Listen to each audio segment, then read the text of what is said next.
Bueno, buenos días a todos. Well, good day to all of you.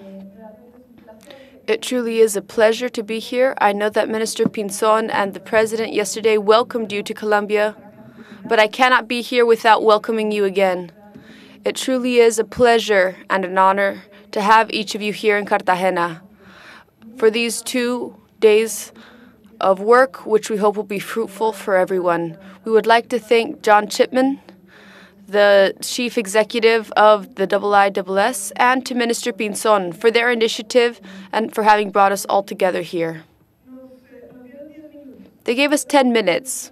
So what I want to do in 10 minutes is to try to transmit to you how important it is for Colombia, this Transpacific Alliance, how important it is for us, our relationship with Asia, and how important being with Chile, Mexico, and Peru is to us as our great partners as we arrive in a continent. I always say that we're arriving 20 years late in Asia. Unfortunately, our internal situation and our conflict has meant that Colombia did not look far beyond a few very close strategic partners due to the situation we were experiencing internally. But thanks to our military, which I see here today, and I salute the effort that has been made in security, and thanks to how we can project ourselves as a country, we can go far beyond those traditional partners. This is something that we have achieved and have been working on in the last 4 years. The Pacific Alliance, without a doubt, is the best thing we have done in this regards. What happened to us with the alliance? We found 3 partners that had exactly the same vision as we did. 3 partners that had, for other reasons, had been able to arrive sooner than us in Asia. They had signed commercial agreements. They had achieved a certain positioning that Colombia didn't have.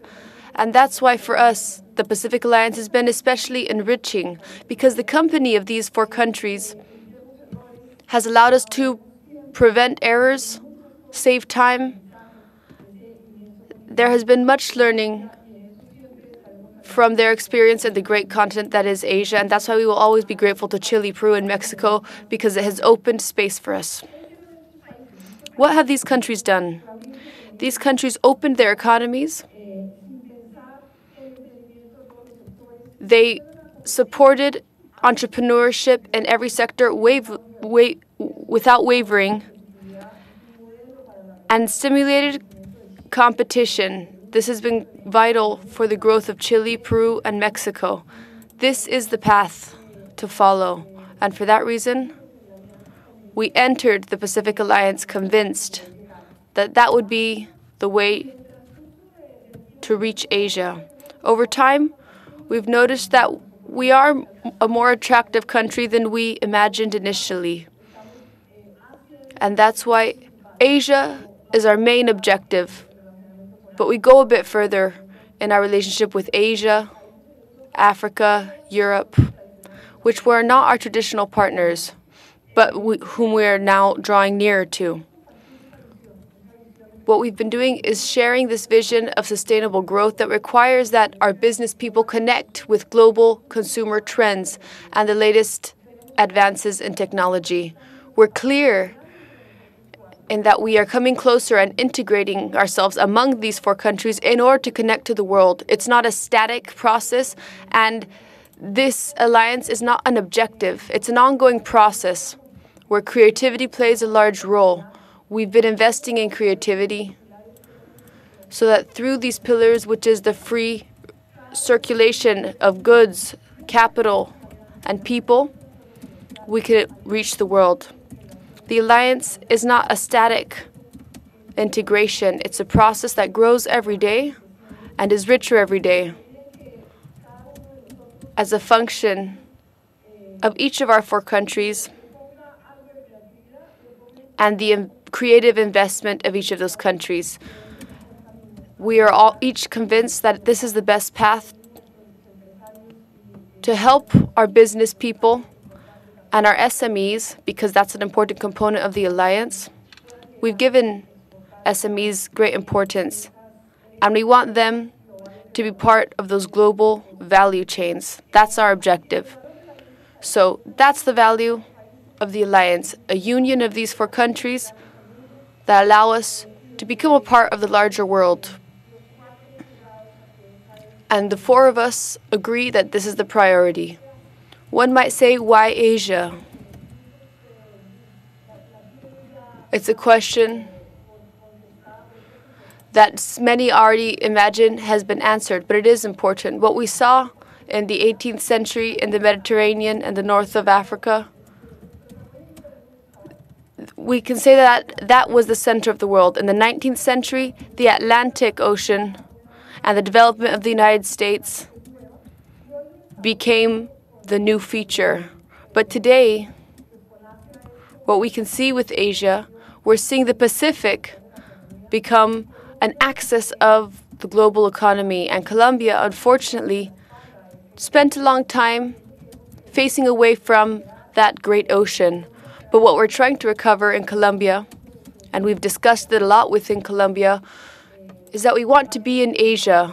We have several embassies, but very few compared to the relative importance of Asia in the world. So we reopened our embassy in Indonesia, another one in Thailand. We've opened a series of consulates, especially in China, that allow our relationship to Asia to transmit the message that we are here to stay. When I say that we need to be creative, one of the things we've done is open embassies in conjunction with the other countries of the Pacific Alliance. It's clear to us that it's very complex and very difficult from the perspective of the Ministry of Finance to open an embassy. But what we've been able to do is to open embassies in places where some of the countries of the Pacific Alliance were not present. One example is Ghana. The 4 of us had very little representation in Africa, and the 4 of us are now present in Ghana, working in coordination and cooperating. And the manner in which we've taken up this space again, in Colombia, we are in Algeria and in Morocco, in Chile's embassy. In Singapore, we are in Mexico's embassy, and in Vietnam, we are in Peru's embassy. So this allows us to be present in each of those countries. We have personnel in charge of commerce and people working day by day to bring these nations together at a lower cost. So some of the important themes of the alliance, here we've tried to break down the topics so that each of us don't repeat ourselves. But one issue is foreign relations. It's been interesting to have a different mechanism of observer countries. Usually, what we have is that observer countries meet once a year with the countries, the participating countries at the summit,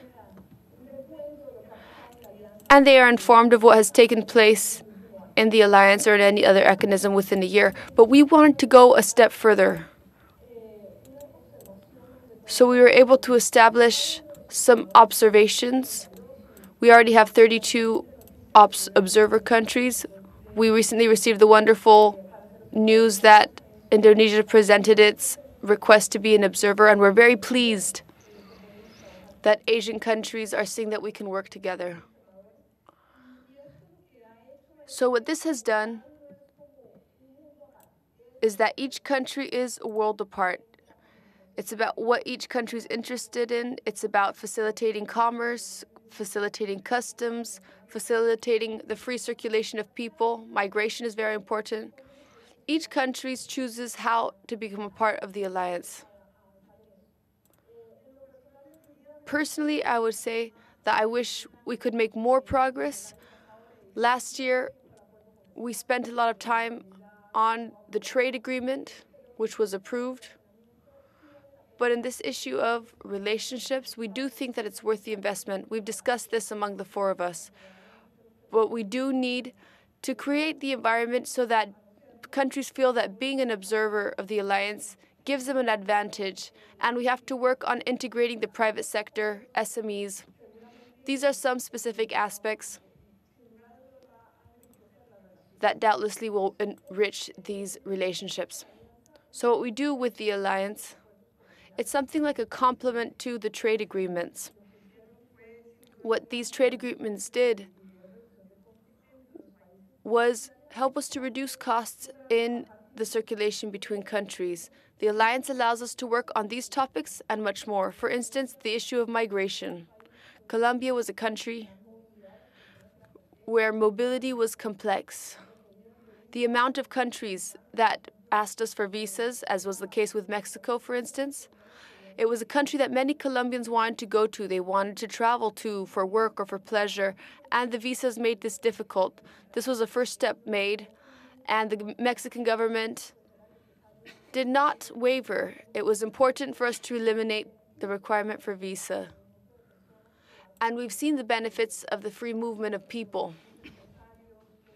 It has allowed business people, small business people, and tourists to be able to move back and forth between these two nations, which is key. In terms of other topics, student movement, for instance, we're convinced that this is an important issue because getting to know each other is crucial. Each country is offering 100 undergraduate and graduate scholarships, and already more than 500 students have spent a year in an exchange program in one of the other countries of the alliance.